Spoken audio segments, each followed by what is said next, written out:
नमस्ते, मैं Ankita Patil. AIM network में आप सभी का बहुत स्वागत है। आप हमारे चैनल के वीडियोस को पसंद करते होंगे तो जरूर हमारे चैनल को सब्सक्राइब कीजिए। कुछ दिनों पहले शिवसेना प्रमुख उद्धव ठाकरे जी और वंचित बहुजन आघाड़ी के नेता प्रकाश आंबेडकर जी एक मंच पर आने वाले हैं। इस बात पर क्या ये एक राजनीतिक समीकरण की शुरुआत तो नहीं है? ऐसी राजनीतिक गलियारों में चर्चा शुरू हो गई थी। तो अभी प्रबोधन कर ठाकरे जी के साहित्य और विचार पाठकों तक पहुंचाने के लिए मुंबई के दादर में प्रबोधनकार.com वेबसाइट का लोकार्पण समारोह आयोजित किया गया। इस मौके पर शिवसेना प्रमुख उद्धव ठाकरे जी और वंचित बहुजन आघाड़ी के नेता प्रकाश आंबेडकर जी एक ही मंच पर आ गए थे। प्रबोधनकार.com कार्यक्रम के भाषण में प्रकाश आंबेडकर जी ने क्या क्या कहा, आइए देखते हैं। जो कोई भी प्रबोधनकार का पाठ पढ़ेगा उसे सामाजिक, राजनीतिक और धार्मिक झटका लगेगा।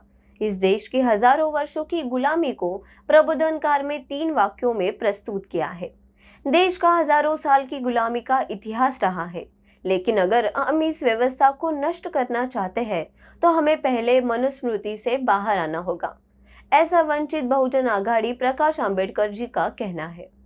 प्रकाश आंबेडकर जी ने कहा कि आने वाला समय हमें बताएगा कि हमें संतानी द्वारा बताई गई 2 विचारधाराओं में किस विचारधारा की आवश्यकता है। प्रबोधनकार ठाकरे जी ने वैदिक परंपरा पर प्रहार किया है। उन्होंने कहा कि अगर हम देश के बारे में सोचना चाहते हैं तो इस धर्म को कैसे सार्वजनिक किया जाए, ये हमें सोचना होगा। महात्मा गांधी जी, ज्योतिबा फुले जी, बाबा साहेब आंबेडकर जी ने कभी भी धर्मों को अस्वीकार नहीं किया।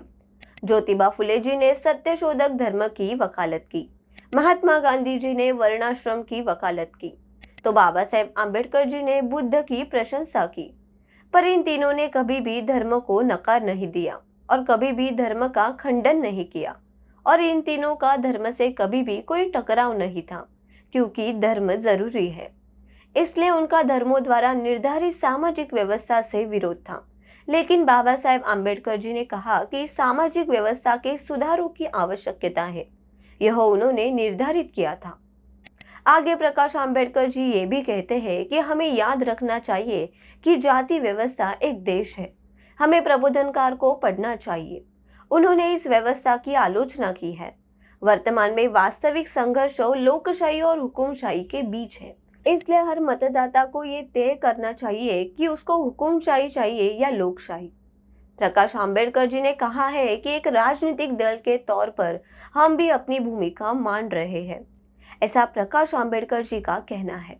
तो आपको ये वीडियो कैसे लगा, ये कमेंट सेक्शन में जरूर बताइए और हमारे चैनल को लाइक, शेयर और सब्सक्राइब कीजिए।